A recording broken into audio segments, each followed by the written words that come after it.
I'm a nurse in a haunted hospital. We don't tell the patients these stories. I work as a nurse in a post-surgical unit in the biggest hospital in my city. Patients come from hundreds of miles away to get their operations here. The surgeons are known to be the best. But what we don't tell the patients, what we're not supposed to tell them, is that there are ghosts here, just like any other hospital. People pass away, and their spirits sometimes linger. Or maybe it's just a fragment of them that remains behind, something that science can't explain yet.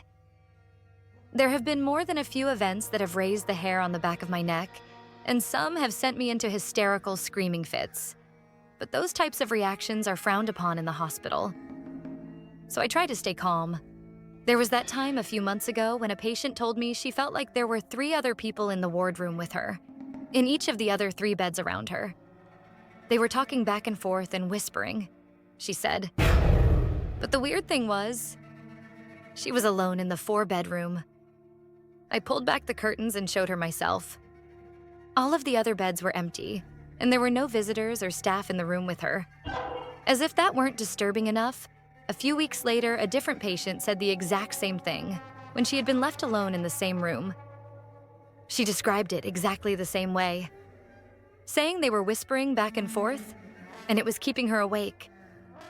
I felt a chill up my spine when she told me that, but reassured her that the room was empty, and she was simply imagining things. People have enough to worry about when they're recovering from surgery. We don't need them fretting about specters and ghosts when they should be worried about physio and discharge appointments, lifting restrictions and medication adjustments. So we keep these stories to ourselves.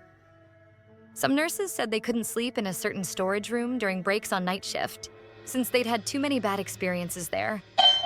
When I asked them about it, they said they'd had bad dreams and felt like someone was in the room with them, standing over them while they slept. I didn't believe in those things myself, so I slept in there on the night shift and found out firsthand why nobody else wanted to use it as a nap room during breaks. I had the most realistic waking dream I'd ever had, where I'd awoken in the storage room and felt like someone was in there with me, watching me from the corner of the room, their dark outline visible in the dim room. When I went to turn on the lights, they didn't work and the door wouldn't open. And for some reason in my dream, which seemed like reality, I chose to lie back down and go to sleep again, while the thing crept closer and closer, vanishing only to reappear just above me. It felt like my eyes were open the whole time, and I was forced to watch, paralyzed, as it got hovered over top of me. For what felt like hours, it was watching me while I slept, as I struggled and was unable to move. I finally came to my senses and finished my break early, going back to work, and trying to forget about the horrible experience. But I refused to sleep in that storage room again. There was another event which haunts me to this day, especially since I'm heading in for a night shift right now. In just a few minutes, another nurse told me a story on the night shift last week, and I've been thinking about it a lot since then. And it's been occupying my mind more and more, especially when I'm alone in the break room at night. We have a staff room where there are 2 small couches and a TV. Some nurses go in there to sleep during breaks on the night shift, and we try our best not to wake them up. She was sleeping on the couch there one night, and a bright light woke her up. There's an adjoining room with a bathroom and lockers, so she figured one of the nurses had gone in there and left the light on. I looked over at the door. You know how it has that little glass window and you can see through to the other side? She said to me. Yeah, I said. I see it every day. So, there's this woman on the other side of the door, and she's looking at me through the glass. I got shivers up my spine when she said this. Maybe because it was the night shift. Maybe because that was where I was going on my break in an hour to sleep. Or at least try to. She continued. And so I see her there, but she's not really looking at me. She's just kind of staring straight ahead. And the first thing I notice about her is her hair. It was in this very old-fashioned sort of style, not like anything you'd see today. It was like it was from the 70s or earlier, maybe. And she was wearing these funky blue pinstripe scrubs. And a nurse's cap. You know, nobody wears a cap anymore these days. And those scrubs, they looked like the ones. You know, in the lobby, how they have those ones on display. from way back then. Yeah, they looked just like that. I was nodding along, able to picture all of it as if I was there with her. Then another nurse walked in and heard us. What are you guys talking about? Ghosts, I replied simply. He scoffed.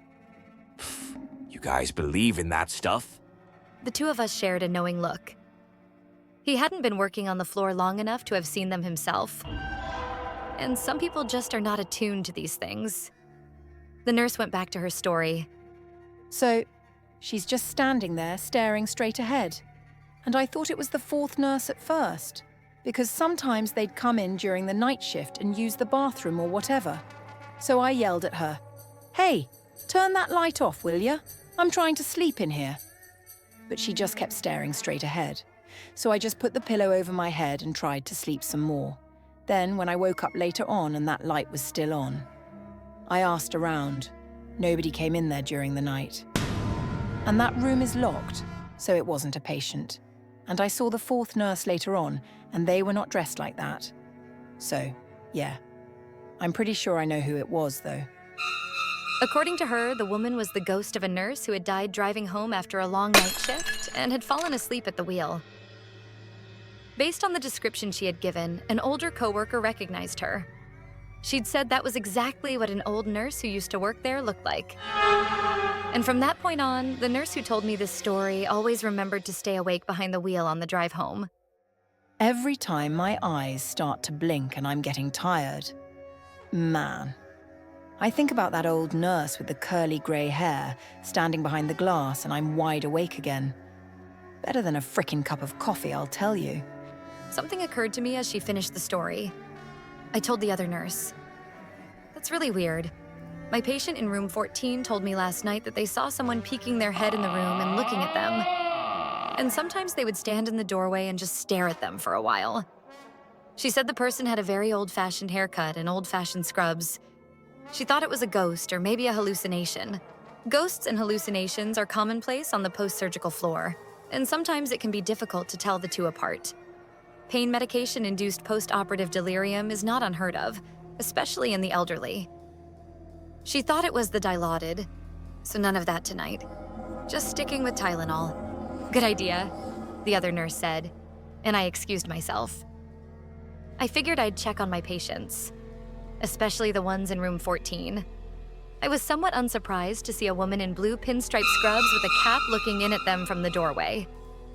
Despite my terror, I began to walk on shaky legs down the hall towards her. She turned to look at me and went away from the patient's room, going down the side hall at the end of the unit. I ran to catch up with her, needing to see for myself who she was. When I got to the end of the hall, I looked to the left. She was gone, but it had only been a few seconds. I ran down the short length of hallway to the next corridor.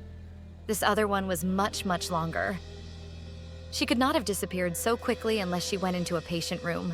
But again, she was gone. My heart hammering in my chest, I refused to believe it was a ghost. Such things didn't exist. They just couldn't. Room 9 was the only one she could have gone into in such a hurry. I went in and found all of the patients were wide awake, despite the late hour of the night. It was 3 a.m., and everyone should have been asleep. "It's freezing in here. Can you get me a warm blanket?" asked the patient by the door. I told her I would, and she nearly screamed in fright. "Oh my goodness," the old woman said, startled. "I didn't see you there." "So who are you talking to?" I asked. "The other nurse, the one who just came in." "Where did she go?" I felt a presence behind me and looked to see the shape of something moving, but then it was gone, like a wisp of smoke on a windy day. Not wanting to tell the woman it had been a ghost, I just made up an excuse and told the woman I'd get her a warm blanket. Nothing seemed to help, though. None of the patients in that room slept very well that night, if at all. They kept saying they felt like there was something laying in the bed right next to them. Come to think of it, it's the same room where patients kept imagining other people were in the room with them. Except, this time it really was full. I haven't seen the ghost nurse since that night, and I'm hoping I never do again. It's terrifying to say the least, since I don't really understand why she's here. and you never know exactly when she's going to show up. I'm heading into work for another night shift now. Wish me luck. I'm gonna need it.